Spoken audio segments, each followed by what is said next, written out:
Where'd he go? Hey, hi, I'm David Failing, and And that's I'm Nick Glass. This is our force field analysis project. for Nursing 428. I am taking the side of the debate, I guess, for forces for change. And And I'll be doing the forces against change, kind of leaving the system as is.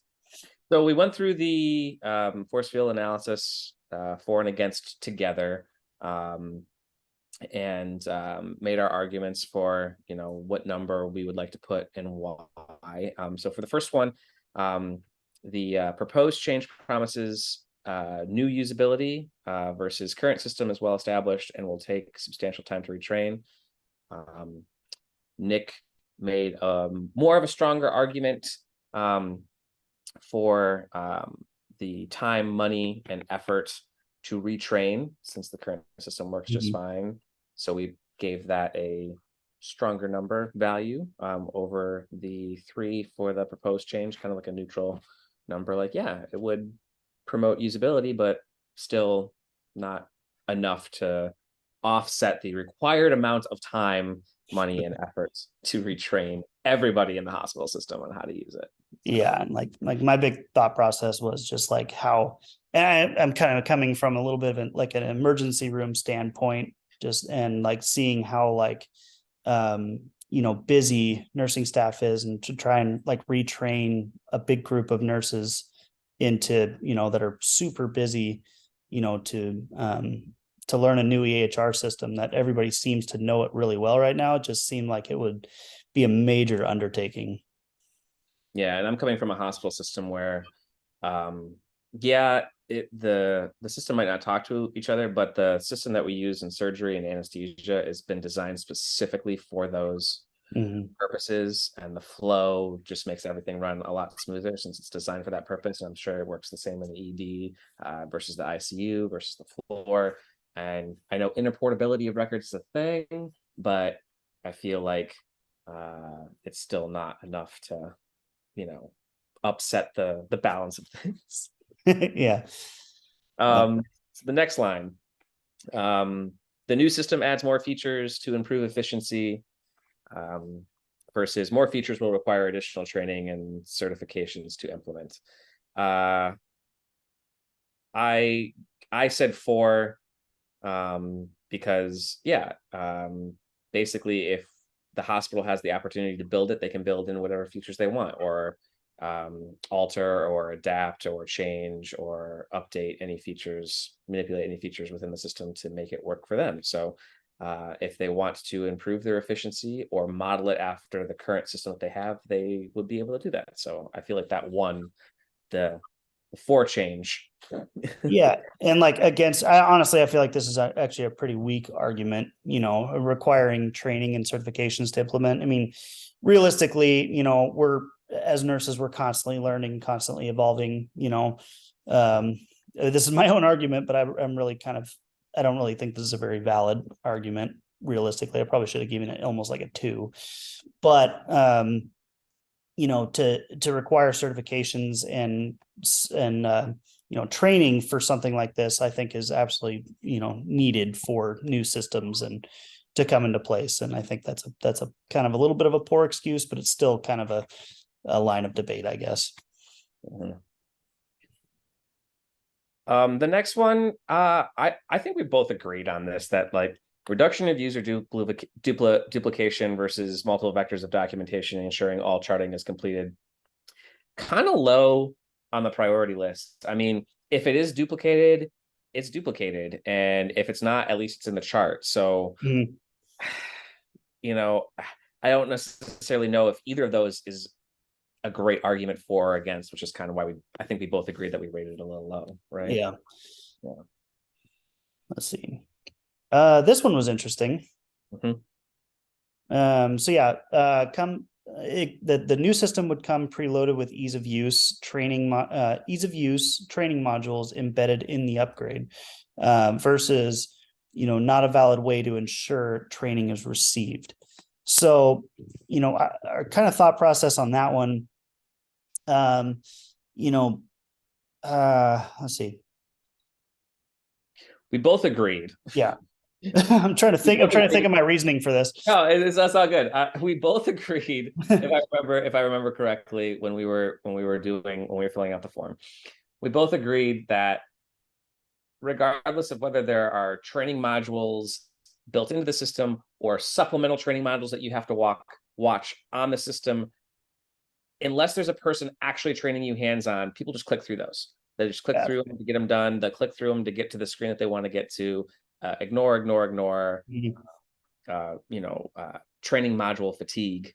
And the only way to ensure that a training gets done is to have hands-on training. Which is why we kind of both gave it like the 0. Like it doesn't matter for or against. It's just we need to make sure that the training is received and it is hands-on, like you were saying, regardless of whether it's the new system or the old system or a change of system. Yeah. You want to take the next one? Yeah. So next one is streamlines workflow without a cluttered interface versus the current system interface has a lot of info without needing to navigate to another page.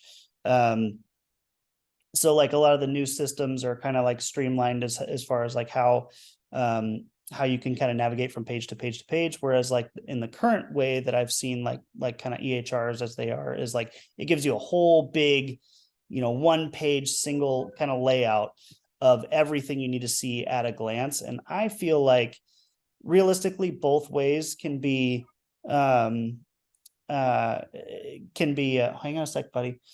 Can be viewed as a positive. So again, I don't think it's really a way for or against it.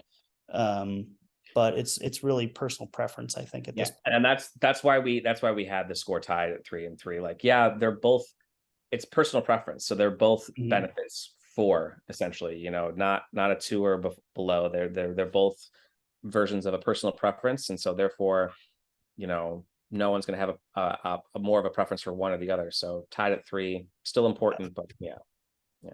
And the final one, the new system automatically inputs vital signs from patient rooms versus may instill complacency in the staff not to assess the patient. I argued hard for this one because just being able to sit at a computer without having to like go into a room or get a CNA or have somebody go in and document.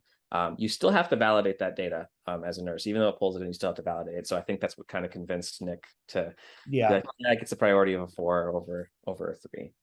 And honestly, I kind of totally spaced on the fact that you still have to validate that data, to like really make sure. I was coming at it from a standpoint of, well, I still want to put eyes on the patient. And I feel like automatically inputting vital signs, you're not going to have that nursing, patient contact where you can get that like sick, not sick, kind of, is my patient doing okay, rather than just looking at a computer screen is kind of where I was at. But I really like the point of, still needing to go through and validate, do these vital sign trends make sense? And if something's not making sense, you are going to go and check on the patient. Yeah. And so, when we total the scores, you're basically seeing a condensed version of a very long discussion debate that we had about this assignment. But when we total the scores, 16 for changing, 15 against changing to the new EHR one by a point. And I think we both agree that implementing it is a good thing. Change is not necessarily a bad thing. And I actually have personal experience with this. I actually had a job for 3 years where I was an EHR analyst, where I actually helped hospitals go live with different versions of an EHR. I've done Epic go lives. I've done Centricity PowerChart go lives. And really what it comes down to is how many boots on the ground can you put in terms of additional staff, super users, train the trainers, that kind of thing, to help people learn it, master it, and then get through the initial 6 months to a year of change and support them. I think one of the largest go lives I did was a hospital system of I want to say almost 2,000 employees, 2,000 plus employees that we had to train.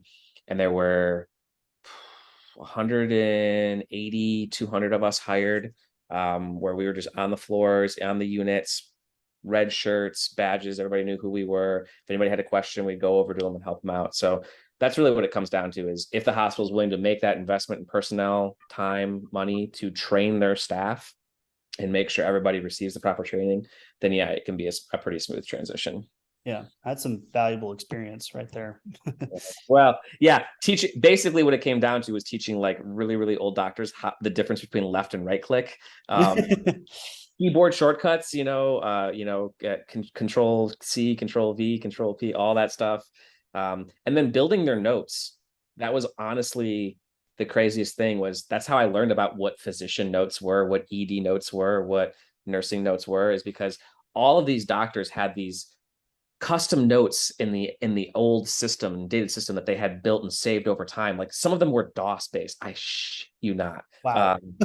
And yeah, no, and that they would like autocomplete, like, that it was like custom built by like old OG computer programmers, and they would autocomplete with the patient information that they needed, and then they would dictate into that note directly. And so we had to basically take those and build new versions in the system and then teach them how to autofill that in and do all that. And so, yeah, it basically comes down to is the hospital willing to invest the time to train their staff?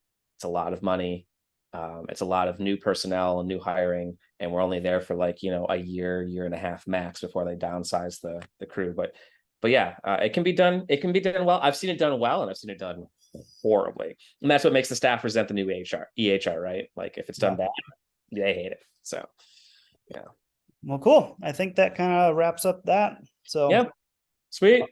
all right.